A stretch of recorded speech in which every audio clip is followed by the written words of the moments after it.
Apply பண்ணாமலே job உங்களை தேடி வரணுமா? அதுக்கான ஆப் தான் டிக்விக்.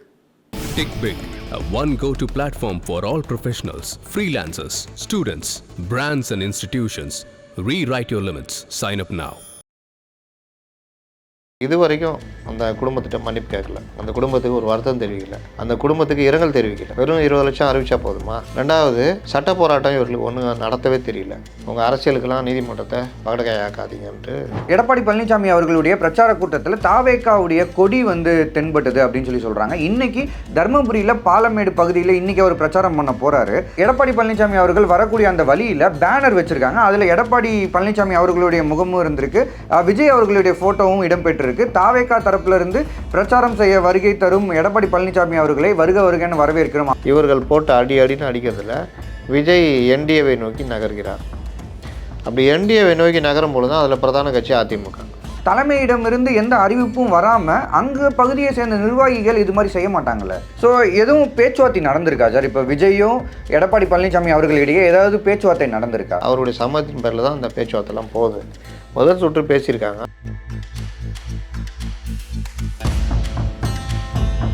ஒருத்தர் கிளம்பி ஸ்போர்ட்ஸுக்கு போயிட்டார். 41 பேர் சேர்ந்த துக்கத்தில் இருக்கேன்னு சொல்லிக்கிட்டே அவர் வேலையை பார்க்க போயிட்டார், ப்ரொபகண்டா செக்ரட்டரி. இன்னொருத்தர் ஓடி ஒழிஞ்சிக்கிட்டு இருக்கார். அவர் உண்மையாகவே ஸ்போர்ட்ஸுக்கு தான் போயிருக்காரா இல்லை செய்திகள் வேறு மாதிரி வருதே சார்? எப்படி சார் இந்த ஒரு நேரத்தில் எப்படி சார் போய் கலந்துக்கிறாரு? அதான் எலைட் பாலிடிக்ஸுங்க. இப்படி இவ்வளோ தைரியமாக ஒரு ஸ்போர்ட்ஸுக்காக ஒரு சிறப்பு விருந்தினா போய் அங்கே உட்காராரு. ஃபஸ்ட்டு அந்த மனநிலையில் இருக்கார் அவர். ஏன் ஒருத்தர் துபாய் போய்க்கிறாரு, துபாயிலேருந்து வந்துட்டு மறுபடியும் துபாய் போயிட்டாரு, அது என்ன மனநிலை? ஆனால் விஜய் மேலே இந்த நிமிஷம் வரைக்கும் எஃப்ஐஆரே போடல சார். எதுக்கு போடணும்? ஏன் சார் ஜென்ரல் செக்ரட்டரி மேலே போட்டிருக்காங்க, டெப்டி ஜென்ரல் செக்ரட்டரி மேலே போட்டிருக்காங்க, அப்போ விஜய் மேலேயும் போடணும்ல சார்? தலைவர் ப்ரொபகண்டா செக்ரட்டரி மேலே போடணும்ல, அவர் தானே பொறுப்பு. விஜய் ஏன் சேர்க்கலைன்னா அண்ட் அதர்ஸ் போட்டிருக்காங்க. நினச்சா விஜய் மேலாம் போட்டுப்பாங்க. அந்த மக்கள் மனநிலையை பார்த்து அதுக்கேற்ற மாதிரி நடப்பாங்க. 12 மணி கூட்டத்துக்கு 7 மணிக்கு வந்ததுடைய விளைவு அவர் தலையிலே விடிஞ்சது. 41 பேர் இறந்து போயிட்டாங்க.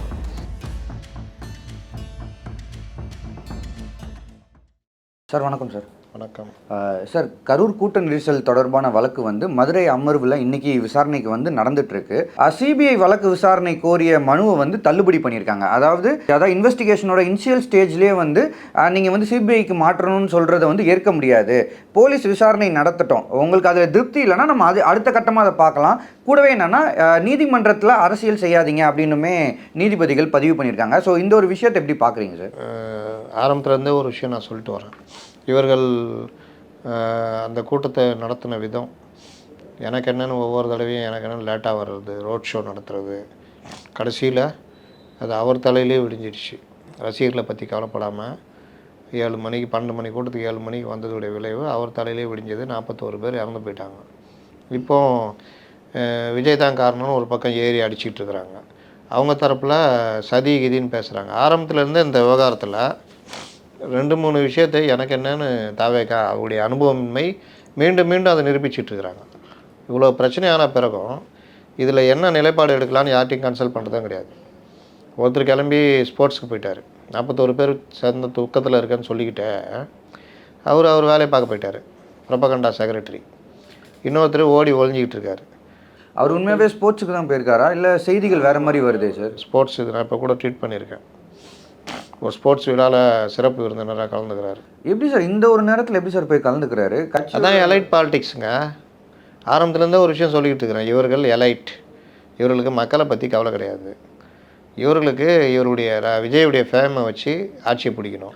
ஏன் சார் பயமே இல்லையா சார்? ஏன்னா இப்போ வரைக்கும் இன்னும் கோர்ட்டில் கேஸ் நடந்தால் அது தாவேக்கா பக்கம் திரும்புவதற்கான வாய்ப்புகள் நிறையா இருக்குது. அந்த உயிரிழப்புக்கு இவங்க பொறுப்பேற்கணும் அப்படின்ற ஒரு சூழல் இங்கே நிறைய பெரிய அளவில் பேசப்படுது. பலருமே கருத்தை பதிவு பண்ணிட்டு வராங்க. அப்படி இருக்கும்போது எப்படி இவ்வளோ தைரியமாக ஒரு ஸ்போர்ட்ஸுக்காக ஒரு சிறப்பு விருந்தினா போய் அங்கே உட்காராரு? ஃபஸ்ட்டு அந்த மனநிலையில் இருக்கார் அவர். ஏன் ஒருத்தர் துபாய் போய்க்கிறாரு, துபாயிலேருந்து வந்துட்டு மறுபடியும் துபாய் போயிட்டாரு, அது என்ன மனநிலை? எல்லாம் எலைட்டுக்கு மாறிட்டாங்க. இவர்கள் யாருக்கும் சும்மா வெளியில் மக்கள் இது அழுவுறது, நடிக்கிறது எல்லாம். ஒழுங்கான அரசியல் பண்ணோன்னா இங்கே இருந்து மக்களுக்காக நிற்கிறேன்னு பண்ணணும். இன்னொரு பக்கம் விஜய் இது வரைக்கும் அந்த குடும்பத்திட்ட மன்னிப்பு கேட்கல, அந்த குடும்பத்துக்கு ஒரு வருத்தம் தெரிவிக்கல, அந்த குடும்பத்துக்கு இரங்கல் தெரிவிக்கல. வெறும் 20 லட்சம் அறிவிச்சா போதுமா? ரெண்டாவது, சட்ட போராட்டம் இவர்களுக்கு ஒன்றும் நடத்தவே தெரியல. சிபிஐ விசாரணை கேட்டால் எப்படி கொடுப்பாங்க? தரவே மாட்டாங்க. அது கேட்குறதே தப்பு. அதுக்கு பதிலாக இந்த ஒரு நபர் ஆணையத்துடைய நீதிபதியை மாற்றி வேறு நீதிபதி போடுங்க. ஏன்னா இவர்கள் இந்த மாதிரிலாம் பண்ணுறாங்க, இவர்களே தீர்ப்பெல்லாம் சொல்கிறாங்க, அரசு அதிகாரிகளை வச்சு பேட்டிலாம் கொடுக்க வைக்கிறாங்கன்றதெல்லாம் கொண்டு போகலாம்.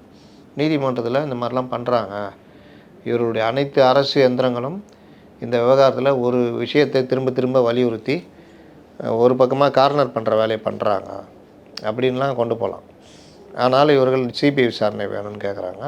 நீதிமன்றம் அதை ஏற்றுக்காதுன்னு ஏற்கனவே நான்லாம் சொல்லியிருந்தேன். அதே மாதிரி ஆன்டிசெப்டிக் பெயில் கேட்குறது தார்மீக ரீதியாக சரியாக இருக்காது. ஒரு அரசியல் கட்சியுடைய தலைவர் இந்த மாதிரி நடந்திருக்குன்னா அது என்னன்றதை நேராக சந்திக்கணும். ஆனால் இவர் ஓடி ஒழிஞ்சிட்டார், காணோம், எங்கே இருக்காருன்னு தெரில. நீங்கள் சாதாரணமாக நிகழ்ச்சியில் கலந்துக்கிட்டு அந்த மக்கள் இது பண்ணுறது, 2-3 நாள் அந்த பிரச்சனை அடங்கணுன்னா, வீரியம் அடங்கணுன்னா அவங்கள மக்களை போய் பார்க்குறது, 41 குடும்பங்களை சந்திக்கிறது, இந்த மாதிரி வேலையை புஷி ஆனந்தம் மற்றவர்களும் பண்ணியிருந்தால் நல்லாயிருக்கும். வாழ்க்கை ஃபுல்லாக அந்த மன்ற கூட்டங்கள் இதுவே சந்தோஷமாகவே போய்கிட்டு இருந்தால், ஒரு கஷ்டம் வந்தால் அதில் எப்படி இயங்கணுன்றது இருக்கணும். ஓடி ஒழிஞ்சிக்கிட்டு இருக்கிறீங்க, நாளைக்கு வந்தால் அவங்களுக்கு என்ன மரியாதை இருக்கும்?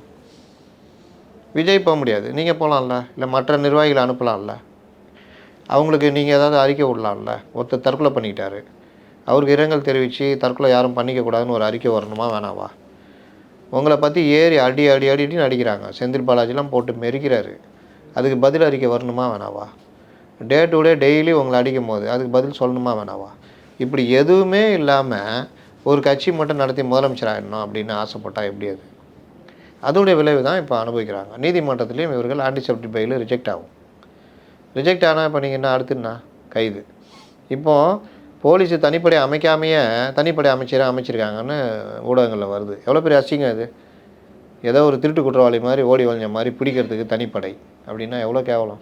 சிடிஆர் வீட்டில் இருக்கார், அவர் ஓப்பனாக இருக்கார், அவர் ஃபோன் ஓப்பனில் இருக்குது, யார் வேணால் பேசலாம். சிடிஆர் பழனிக்குமார், இவர் நிர்மல்குமார். ஆனால் புஷி அப்படின்னா நீங்கள் எதுக்குங்க அரசியலுக்கு வர்றீங்க? மன்றம் டிக்கெட்டை விற்றுக்கிட்டு அப்படியே ஜாலியாக இருக்க வேண்டியதானே? புரியுதா? அப்போ இது எல்லாமே இவருடைய க்ரெடிபிலிட்டி மேலே பிரச்சனை வரும். விஜய் யாரை சந்திக்கிறீங்க? வீட்டுக்குள்ளே சிறை கைதி மாதிரி உக்காந்தான்னா வெளியே வாங்க, இல்லை வீடியோ பேசி வெளியிடுங்க, எல்லோரையும் அணைச்சி கூட்டம் போடுங்க, நிர்வாகிகளை மாவட்ட நிர்வாகிகளை வர வச்சு சந்திங்க, என்ன பண்ணலான்னு பேசுங்க. மாவட்ட செயலெல்லாம் வர வச்சா நான் வேணான்னு சொல்ல போதா கவர்மெண்ட்டு? கூப்பிட்டு வச்சு பேசலாம்ல, மாநில நிர்வாகிகளோட ஆலோசனை கூட்டம் நடத்தலாம், ஏதாவது பண்ணலாம்ல. எதுவுமே கிடையாது. அதனால் இவர்கள் அனுபவம் இல்லாதவர்கள்ன்றதை திரும்ப திரும்ப நிரூபிக்கிறாங்க. நீதிமன்றத்துலேயும் அது வெளிப்படுது. ஓகே சார், இப்போது ஓகே, இது ஒரு விஷயம். அதாவது சிபிஐ வழக்கு விசாரணை வேணுன்ற மனுவை வந்து தள்ளுபடி பண்ணியிருக்காங்க. அடுத்த கட்டமாக இன்றைக்கி கோர்ட்டில் வேறு வழக்கறிஞர் தரப்புலையும் நீதிபதி தரப்புலையும் என்னென்னலாம் நடந்துச்சு, என்ன மாதிரியான விஷயங்களை இன்றைக்கி விசாரணையில் எடுத்துக்கிட்டு? சிபிஐ வழக்கு கேட்டால் முதல்ல நீதிமன்றம் பாதிக்கப்பட்ட 41 குடும்பத்தில் யாராவது கேட்டாங்கன்னா அதை கொஞ்சம் பரிசீலிக்கும். எப்போவுமே பிஐஎல் ஹேபியஸ் கார்பஸ்லாம் யார் போடுறா யார் பண்ணுறான்றது தான் பார்ப்பாங்க. அப்போது நீங்கள் சம்மந்தமே இல்லாமல் உங்களுக்கு என்ன, நான் வழக்கறிஞர், நீங்கள் பாதிப்பட்டுறீங்களா? இல்லை, உங்கள் அரசியலுக்கெல்லாம் நீதிமன்றத்தை பகடக்காய் ஆக்காதீங்கன்ட்டு தள்ளுபடி தள்ளுபடி பண்ணிட்டாங்க. ரெண்டாவது இந்த இது முன்ஜாமீன் மனு, இது நாமக்கல் மாவட்ட செயலாளர் தள்ளுபடி, சென்னை ஹைகோர்ட்டு. இங்கேயே தள்ளுபடி ஆகுதுன்னா அப்போ A1 A2 எப்படி ஆகும்? இங்கே இப்போவே தெரிஞ்சுட்டா அப்போ அங்கேயும் தள்ளுபடி ஆகிடும். தள்ளுபடி ஆனால் அவங்கள கைது செய்கிற அளவுக்கு போலீஸ் போயிடும். இது எல்லாத்துக்கும் மேலே இந்த கூட்டங்கள் நடத்துறது நெறிமுறைப்படுத்துகிற சம்மந்தமாக விதிகளை வகுக்கணும்னு ஒரு வழக்கு. அதில் நான் திரும்ப திரும்ப ஒரு விஷயத்தை வலியுறுத்திட்டே வந்தேன். எல்லாரும் விஜய் போட்டு அடிக்கிறீங்களே, ஏன் எதிர் சைடில் யாருக்கும் பொறுப்பே இல்லையா? அரசு என்ன பண்ணுச்சு இந்த விவகாரத்தில்? அரசு தரப்பில் நீங்கள் என்னென்ன பண்ணீங்க? அதிகாரிகள் யார்கிட்ட பேசுனீங்க? வெறும் டிஎஸ்பி மட்டும் போதுமா இந்த மாதிரி விவகாரத்தில்? மேலதிகாரிகள் என்ன பண்ணீங்க? ஆட்சியர் என்ன பண்ணான்னு கேள்விலாம் வரணும். இன்றைக்கி நீதிமன்றம் சொல்லியிருக்குல்ல, பொதுமக்களுடைய பாதுகாப்பை உறுதி செய்கிறது அரசுடைய கடமை. அவர்கள் எந்த கட்சியாக வேணால் இருந்துட்டு போகணும், அவர்கள் நம் மக்கள், அவங்கள பாதுகாக்கிற வேலை செய்யணும் அப்படின்னு. அதே மாதிரி கட்சிகள் எக்ஸிட் பாயிண்ட்டு இதெல்லாம் வச்சு தான் யோசித்து தான் கூட்டம் போடணும். குடிதண்ணீர் மற்ற வசதிகள் பண்ணித்தரணும், கழிப்பறை வசதிகள்லாம். இந்த மாதிரிலாம் எதாவது வந்தால் தான். இதெல்லாம் வந்து என்னை கேட்டால் இந்த பரப்புரை இறப்பெல்லாம் முடிச்சுட்டு ஒரு பொதுவான இடத்துல தலைவர்கள் வந்து பேசிட்டு போயிடணுன்ற மாதிரி ஆக்கிடணும். தேர்தல் சீர்திருத்தம்லாம் அப்படி கொண்டு வரணும். இந்த கரூர் விவகாரத்துக்கு அடுத்து பார்த்தீங்கன்னா ஒரு ஒரு ஒரு பெரிய மேஜர் சேஞ்ச் வந்து எல்லா இடத்துலையுமே நம்ம பார்க்க முடியுது. அது என்னன்னு பார்த்தீங்கன்னா, எடப்பாடி பழனிசாமி அவர்களுடைய பிரச்சார கூட்டத்தில் தாவேக்காவுடைய கொடி வந்து தென்பட்டது அப்படின்னு சொல்கிறாங்க. இன்னைக்கு தர்மபுரியில் பாலமேடு பகுதியில் இன்னைக்கு அவர் பிரச்சாரம் பண்ண போறாரு. எடப்பாடி பழனிசாமி அவர்கள் வரக்கூடிய அந்த வழியில் பேனர் வச்சிருக்காங்க. அதில் எடப்பாடி பழனிசாமி அவர்களுடைய முகமும் இருந்திருக்கு, விஜய் அவர்களுடைய போட்டோவும் இடம்பெற்றிருக்கு. தாவேக்கா தரப்புல இருந்து பிரச்சாரம் செய்ய வருகை தரும் எடப்பாடி பழனிசாமி அவர்களை வருக வருகன்னு வரவேற்கிறோம் அப்படின்ற கோட்ஸுமே அந்த பேனரில் இடம்பெற்றிருக்கு. ஸோ என்ன நடக்குது சார் இந்த விஷயத்தில்? இந்த விவகாரத்தில் விஜய் வந்து எல்லோரும் முற்றிலும் குற்றவாளியாக்கி முடக்கும் பொழுது அன்னைக்கு மறுநாள் காலையில் எடப்பாடியார் அவர்களை அளித்த அந்த பேட்டி மிகப்பெரிய ரீச். விஜயுடைய அந்த விவகாரத்தையே தலைகீழாக புரட்டி போட்டுச்சு. அடுத்து மத்தியானம் அண்ணாமலை கொடுத்த பேட்டி மேலும் விஜய் பக்கம் இதாகிடுச்சு. அப்போது செந்தில் பாலாஜி பேட்டி இருந்தாலும் சரி, உடனேயே ஏடிஎம்கே தான் ரியாக்ட் பண்ணுது. ஒவ்வொரு விஷயத்துலையும் விஜய்க்காக ஏடிஎம்கே களத்தில் நிற்கிதுன்ற மாதிரி தான் போகுது. குறிப்பாக ஐஏஎஸ் சமுதாயம் அவங்களுடைய ப்ரெஸ் மீட்டுக்கு அப்புறமும் கூட எடப்பாடி பழனிசாமி அவர்கள் ரொம்ப கடுமையாக விமர்சனம் பண்ணி எப்படி கொடுக்கலாம், அரசு தரப்புல இருந்து கோர்ட்டில் கேஸ் இருக்குது, தனிநபர் ஆணை கமிஷன் போட்டிருக்கீங்க, இப்படி இருக்கும்போது நீங்கள் எப்படி கருத்து தெரிவிக்கலாம் பண்ணாங்க. எல்லாருடைய பொதுவானவர்களுடைய குற்றச்சாட்டு அதுதான். அப்போ இந்த மாதிரி விவகாரத்தில் இறங்கி அடிக்கும் பொழுது விஜய்க்கு ஒரு மோரல் சப்போர்ட் கிடைக்குது. விஜய் தரப்பு நியாயத்தை அவர்களுக்கு பேச தைரியம் இல்லைனாலும் இவர்கள் பேசும்பொழுது பொதுமக்கள் ஆமாம் அது கரெக்டு தானே, எப்படி போட்டு அடிக்கிறீங்க, அவர் மட்டும் தான் காரணமா, அப்போ நீங்களாம் காரணமே இல்லையா அப்படின்ற மாதிரி ஒரு கருத்து வருது. அதை தான் இவர்களே ஆதரவு பத்திரிகையாளர்களை புலம்புறாங்க. என்ன அடித்தாலும் அந்த 41 குடும்பம் விஜய் தான் நேசிக்குது அப்படின்னு. அது விஜயுடைய இது. இப்போ இந்த மாதிரி இருக்கும்பொழுது எடப்பாடி பழனிசாமியோடு சேர்ந்து இவர்கள் போட்டு அடின்னு அடிக்கிறதுல விஜய் என்டிஏவை நோக்கி நகர்கிறார். அப்படி என்டிஏவை நோக்கி நகரும் பொழுது தான் அதில் பிரதான கட்சி அதிமுக. அதனால் அதிமுக ப்ளஸ் இவங்க மேலே பாசத்தில் தொண்டர்களே நமக்கு இவர்கள் தான் இன்றைக்கி நமக்கு தேவை அப்படின்றனால அவர் வரவேற்று தண்டிகள்லாம் வைக்கிறாங்க. இந்த இணக்கம் அடுத்தடுத்து நகர்ந்துச்சுன்னா அது கூட்டணியில் போய் முடியும். ஸோ ஆனால் இது எப்படி சார் அந்த பகுதியில் இருக்க நிர்வாகிகள் வரைக்கும் விஷயம் வந்து ஸ்ப்ரெட் ஆகிட்டே இருக்கா? இது அதாவது நீங்கள் இப்போ கிளியர் பிக்சராக பதிவு பண்ணுறீங்க, என்னென்ன நடந்துட்டுருக்கு அது எல்லாமே நம்ம ஊடகத்தில் தெளிவாக பார்க்குறோம். ஆனால் அப்படி இருக்கும்போது தலைமையிடமிருந்து எந்த அறிவிப்பும் வராமல் அங்கே பகுதியை சேர்ந்த நிர்வாகிகள் இது மாதிரி செய்ய மாட்டாங்களே? ஒரு போர் நடக்குதுன்னா நான் அடிக்கடி பதிவு பண்ணுவேன், அரசியலும் ஒரு போர், அதுக்கு தளபதிகள் முக்கியம். வெறுமனே போர் வீரர்கள் மட்டும் இருந்தால் சதறி ஓடுவாங்கன்னு. இன்றைக்கி தளபதிகள் சதறி ஓடிட்டாங்க. ஒருத்தர் ஜாலி டூர் போயிருக்காரு டெல்லிக்கு, ஒருத்தர் இருக்கார் அவர் வழக்குகளை போட்டு அதை மெயின்டைன் பண்ணுறாரு, இன்னொருத்தர் தலைமறைவு, முக்கிய தளபதி தலைமறைவு. அப்போது மன்னர் அரண்மனைக்குள்ளே பதுங்கியிருக்காரு, யார் தான் பேசுகிறது? அப்போ நமக்காக பேசுகிற அதிமுக மேலே ஒரு கரிசனம் அப்படின்னு. இன்னும் நான் சொல்கிறேன், விஜய் கட்சியே கலைச்சார வச்சுக்கிங்க, இந்த டீம் அப்படியே ஏடிஎம்கே போயிடும். தனக்காக பேசின எடப்பாடி பழனிசாமி பக்கம் நாங்கள் நிற்போம், திமுக வீழ்த்தின தலைவனை இவ்வளோ பண்ணலை அப்படின்னு விஜய் இருந்து தொடர்ந்தாருன்னா அப்படியே ஒரு பெரிய மாரல் சப்போர்ட்டு ஏடிஎம்கே. திருமாவளவன் அவர்கள் தான் அந்த கேள்வியும் முன் வச்சார். அதுக்கப்புறம் தான் அது குறித்து எல்லாருமே பேச ஆரம்பித்தாங்க. விஜய் மேலே இந்த நிமிஷம் வரைக்கும் எஃப்ஐஆரே போடல சார். எதுக்கு போடணும்? ஏன் சார் ஜென்ரல் செக்ரட்டரி மேலே போட்டிருக்காங்க, டெப்டி ஜென்ரல் செக்ரட்டரி மேலே போட்டிருக்காங்க, அப்போ விஜய் மேலேயும் போடணும்ல சார்? தலைவர் ப்ரொபகண்டா செக்ரட்டரி மேலே போடணும்ல, அவர் தானே பொறுப்பு. ஏன் அவரை பாதுகாக்கிறீங்க? இப்போ லேட்டஸ்ட்டாக சேர்த்துருக்காங்க. இப்போ இவங்களை கைது பண்ணதுன்னா அவரும் கைது பண்ணுற மாதிரி இருக்கும். அவர் முன்ஜாமீன் கேட்கலன்னா இதெல்லாம் குழப்பம். இவர் யாரையும் கைது பண்ணுற ஐடியாலும் இல்லை. இதில் என்ன விஷயம்னா, விஜய் மேலே ஏன் வழக்கு போடல, விஜய் ஏன் சேர்க்கலைன்னா அண்ட் அதர்ஸ் போட்டிருக்காங்க. நினச்சா விஜய் மேலெலாம் போட்டுப்பாங்க. அதை மக்கள் மனநிலையை பார்த்து அதுக்கேற்ற மாதிரி நடப்பாங்க இவங்க. இப்போ விஜய்க்கு பெரிய ஆதரவு இருக்குது. விஜய் மேலே வழக்கோ போட்டு இல்லாட்டி கைதுன்னு போனாங்கன்னா அதோட இவங்க கதை முடிஞ்சது. விஜய்க்கு ஆதரவு இருக்கா சார்? பெரிய அளவில் ஆதரவு இருக்குது. விஜய்க்கு தான் ஆதரவு இருக்குது. இவரில் அடின்னு அடித்தாலும் வெளியில் பெரிய அளவில் விஜய்க்கு ஆதரவு. நீங்கள் பார்க்குறதெல்லாம் சமூக வலைதளத்தில் பார்க்குறீங்க. நீங்கள் திரும்பி யாரை பார்க்குறீங்களோ அதான் உங்களுக்கு காட்டப்படும். அல்கரிதமும் அப்படி தான். அப்புறம் பத்திரிகையாளர்கள், டிபேட்டுகள், இதெல்லாம் மக்கள் இவங்க பேசுறதெல்லாம் அப்படியே பெரிய மேதைகள் பேசுகிறாங்கப்பா அப்படின்னு ஏற்றுக்குவாங்களா? இவர்களெல்லாம் டிபேட் யாராவது மதிக்கிறாங்க ஜனங்க. அதனால் இவர்கள் பேசுகிறது எதுவுமே பெரிய அளவில் இதாக ரீச் ஆகாது. பொதுமக்கள் மத்தியில் பரவலாக ஒரு கருத்து இருக்குது. இன்னும் ஒரு கருத்து போச்சு வச்சிங்க, இந்த புஷியும் ஜானும் தாங்க அவர் இந்த நிலைமைக்கு ஆளாக்கிட்டாங்க, அவர் பாவங்கன்னா முடிஞ்சிச்சு கதை. கிட்டத்தட்ட அந்த மாதிரியும் கருத்து போய்கிட்டு இருக்குது. நான் புஷியும் ஜானையும் விலக்கி வைக்கிறேன் அப்படின்னு ஒரு முடிவு எடுக்கிறான்னு வச்சுக்கோங்க, அது இன்னும் வேறு மாதிரி போகும்.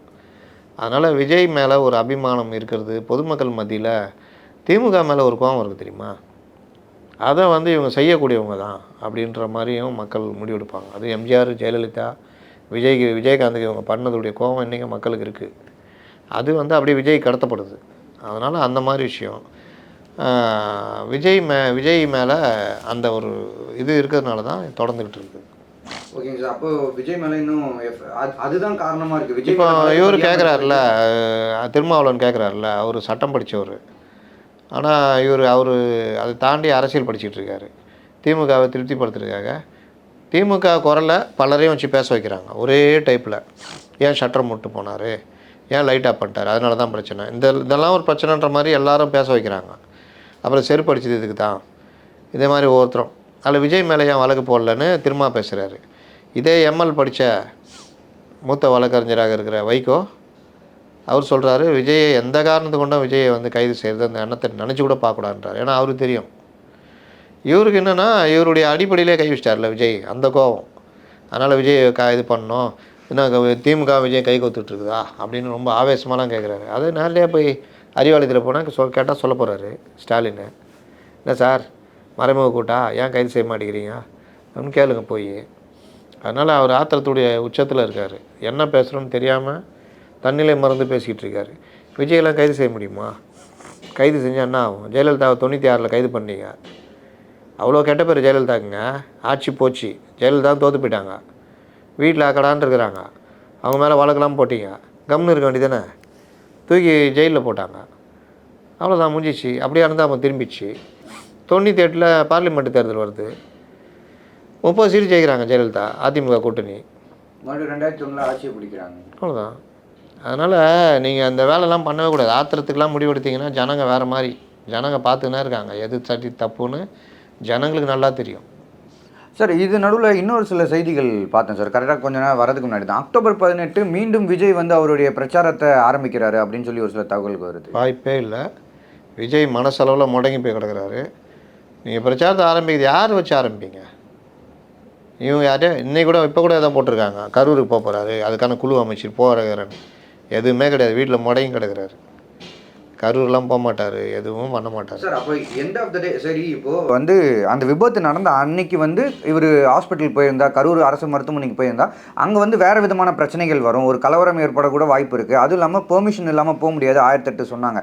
ஆனால் இன்றைக்கி ஆல்மோஸ்ட் ஆயிடுச்சு சார். போன சாட்டர்டேனா இந்த வாரம் சாட்டர்டே வரப்போகுது, நாளைக்கு சாட்டர்டே, ஒரு வார காலம் இன்னுமே அந்த மக்களுக்கு போய் நேரடியாக தான் ஆறுதல் சொல்கிறதோ இல்லை ஏதோ ஒரு வகையில் உதவி செய்கிறதோ, குறைந்தபட்சம் அவங்க நிர்வாகிகளை கூட அனுப்ப முடியல. நிர்வாகிகள் சரி மற்றவங்க வேணா அந்த பகுதி நிர்வாகிகள் போகலாம்ல சார் சொல்கிறேன். அதுக்கே இவர்கள் முன்னெடுப்பு எடுக்கலை. இறந்ததுக்கு இது சொல்லலை, அஞ்சலி சொல்லலை, அஞ்சலி தீர்மானம் போடல, எதுவுமே பண்ணல. ஒரு மாவட்ட செயலாளர் கூட்டத்தை கூட கூட்டலன்றேன் நான் தான் அப்படின்னு விஜய் உட்காந்து தலைவர் தானே ஆலோசனை பண்ணலாம்ல. யாரை வச்சு நேற்று நடந்தது அந்த கூட்டம்? எந்த மாநில நிர்வாகி கலந்துக்கிட்டாங்க? இதே விஜய் பண்ணணும், பத்திரிகையாளர்களை கூப்பிடணும், ஆலோசனை நடத்தணும், என்னங்க பண்ணலாம், இந்த அளவுக்கு அடிக்கிறாங்களே, ரைட்டுங்க, ரோட் ஷோ தப்பு தான், என்ன பண்ணலாம் சொல்லுங்கள், அவங்க சொல்லுவாங்க. ப்ளஸ்ஸு மாவட்ட செயலாளர் எல்லாரையும் கூப்பிடலாம், எப்படி இருக்குது நிலமை, யாரும் பயப்படாதீங்க, இது எல்லாம் சும்மா கொஞ்ச நாள் தான், அப்புறம் எல்லாம் சரியாகிடும், நம்ம பண்ணலாம், அடுத்து நான் இந்த மாதிரி முடிவு எடுக்கிறேன், நீங்கள் எல்லோரும் ஒத்துழைப்பு தரணும், எல்லாம் பேசணுமா வேணாவா? கண்டிப்பாக பேசணும். அந்த பொதுச்செயலாளர் ஓடி ஒளிறாரு, பனையூரில் இடமா இல்லை, அங்கே ஒழிஞ்சிக்க வேண்டியதானே, எப்படி அவனை கைது பண்ண போகிறாங்க, ரிஜெக்ட் ஆனதும் தூக்கி உட்கார போகிறாங்க, பனையூர்லேயே தைரியமாக இருந்து கைது ஆக வேண்டியதானே. பாவத்தை ஒரு வட்டத்து லெவலில் கூட இல்லாத ஆளை கொண்டு வந்து இப்படி போட்டால் அப்படி தான் விளங்கும். இதெல்லாம் விஜய் யோசித்து இவெல்லாம் லாய்க்கே இல்லை, நீ பாண்டிச்சேரியோட உட்காந்துக்கோ, இங்கே நான் ஒரு நல்ல பொதுச்செயலாளர் போடுறேன்ட்டு இது பண்ணலாட்டு, நானே பொதுச்செயலாளர், நானே தலைவர், ஒரு ஆள் வர்ற வரைக்கும் நான் பார்த்துக்கிறேன்ற மாதிரி போகணும். அதுதான் விஜய் கரெக்டு. விஜய் இந்த முதல்ல ஜான் ஆரோக்கியசாமி அடித்து துரத்தணும். ஜான் ஆரோக்கியசாமி இருக்கிற வரைக்கும் விஜய் வேலைக்கு ஆகாது. ஏன்னா இப்போ நீங்கள் போடுறீங்க, நீங்கள் கட்சி நடத்துகிறீங்கன்னா நான் என்ன பண்ணுவேன், சார் இது பண்ணலாம் சார், சார் கொஞ்சம் இயங்குற மாதிரி பண்ணுவோம் சார், கொஞ்சம் நம்ம வந்து தளர்ந்து போல் நம்ம தைரியத்தை காட்டுவோம், வேகமாக இருக்கிற மாதிரி காமிப்போம் சார், நீங்கள் உடனே மாவட்ட செயலாளர் கூட்டுங்க, அதில் பண்ணுங்கள், இது பண்ணுங்கள், அது பேசுங்க, இது பேசுங்க, உடனே அறிக்கை விடுங்க. வெற்றி கழகம் வந்து என்டிஏ கூட்டணிக்குள்ளே வருவதற்கான நகர்வுகளில் வந்து செஞ்சுட்டு வராங்க அப்படின்னு நீங்கள் சொன்னீங்களே. ஸோ எதுவும் பேச்சுவார்த்தை நடந்திருக்கா சார்? இப்போ விஜயும் எடப்பாடி பழனிசாமி அவர்களிடையே ஏதாவது பேச்சுவார்த்தை நடந்திருக்கா? ஒரு சுற்று எடப்பாடி பழனிசாமி இல்லை, விஜய் தரப்பும் என்டிஏ தரப்பு. ஏன் சார் அவர் இப்போது என்டிஏ பேசுகிறத விட இந்த விவகாரத்தை பொறுத்த வரைக்கும் எடப்பாடி பழனிசாமி அவர்களுடைய முன்வைத்த கருத்து தானே சார் ரொம்ப பெரிய இம்பாக்ட் கிரியேட் பண்ணியிருக்கு. என்டிஏனா அதில் எல்லாம் இருக்காங்க, புரியுதா? நீங்கள் பேசி அதெல்லாம் அப்புறம் சீட் ஷேரிங்கெல்லாம் வரும்போது பேச்சுவார்த்தை யார் வேணால் பேசலாம்ல. அதனால் என்டிஏ தரப்பில் பேசுகிறாங்க.